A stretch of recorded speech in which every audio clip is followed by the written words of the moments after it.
Hi, everybody. I am Sarah, your Christian forgiveness coach. And this week, I want to talk to you more about you, about us, about ourselves, and what we have done in our lives that we think may be unforgivable.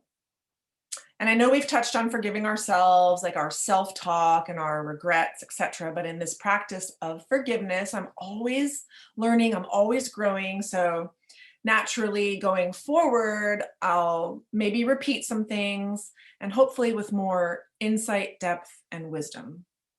So if you're anything like me and you've done some things in your past that you have found difficult to forgive, like it's just too much, too ugly, too dark, too awful, too humiliating.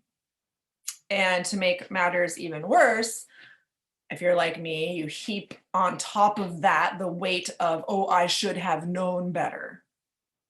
Go back and watch my videos on regrets and shoulds. um, so, and even maybe like think you knew that at the time, that you knew it was wrong and you did it anyway. So believe me, I have been there.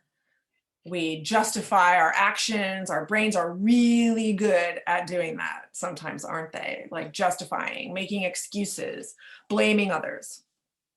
And then we get the bonus of feeling tremendous guilt or shame about it. Now, I think a healthy dose of guilt is a good thing. Guilt is like that feeling that alerts us that we've done something wrong and it feels terrible, as it should, but it's like a signal to stop, assess, and invites us to do something about it. Either stop the behavior or make amends with someone that we may have harmed in some way. Shame is like a whole other deal. Shame is like the feeling that we are wrong, that there's something wrong with us. We are broken. We are unfixable. We are unworthy. We are inadequate. Shame sometimes begets more negative emotion, which can lead to things like isolation and even more negative behaviors. And shame can feel quite hopeless. So I personally want the feeling of guilt in my life. I want that red flag, so to speak, so that I can change my behavior and do better. Shame, on the other hand, I can choose to do without. Shame is the feeling that makes it difficult for me to even believe that I can change. Guilt says, hey, you did something wrong.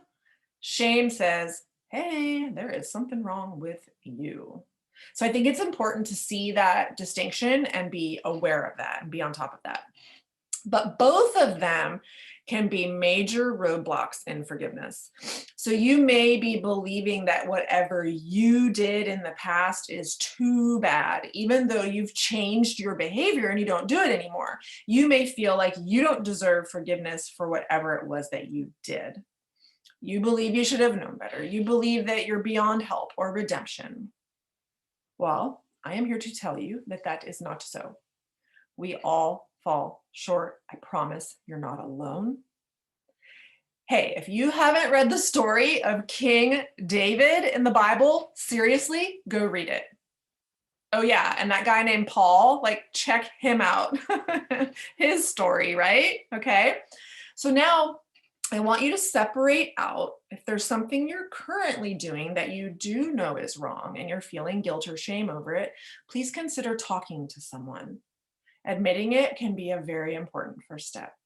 Talk to a trusted person so you can start taking the necessary steps to stop the behavior and move forward. I'm going to do a video on getting help, so watch for that. But what I'm mainly talking about in this episode is for those of us who are stuck in the past, unable to see that what we've done is forgivable. That no matter how bad whatever we did seems, nothing is beyond the grace of God. And I want to remind you that even though it feels like you should have known better at the time, well, you didn't. If you had, you wouldn't have done it. If you'd had the tools to make a different choice, you would have. You did the best you could at that time with where you were and what you had, no matter how awful you think it was. So now forgiving yourself doesn't mean that we now start thinking of that behavior as acceptable. I personally don't ever want to look back at some of the things I've done and think they were acceptable and okay. I've hurt other people and I've done some things that were unacceptable, and I don't want to change my mind about that. But you know what? I've admitted my wrongdoings. I know better now, and I take full responsibility now. And in some cases, I've even gone to someone and asked for their forgiveness.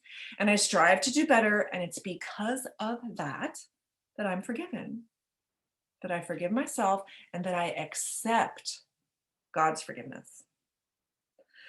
From there, I can start from a fresh new place.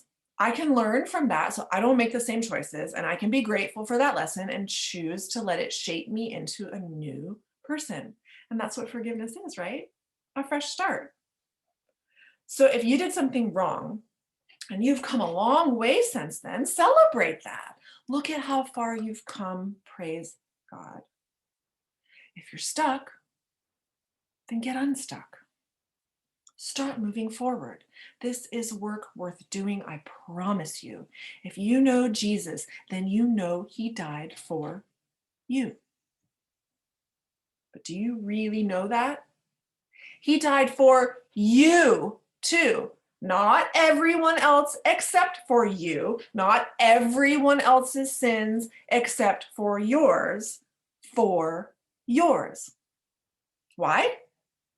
Because you are worth dying for. Seriously, let that sink in. You are worth dying for, no matter what you've done. So are you going to accept that and move forward and become the person you're here to be? Please do. Stop wasting time in the past. If there's something going on currently that needs to be addressed, do it now. There's a beautiful life waiting for you on the other side of this work, of taking responsibility, forgiving yourself, accepting you are forgiven for what you've done. Philippians 3:13 says, forgetting what lies behind and straining forward to what lies ahead. I love you all. Talk to you next time.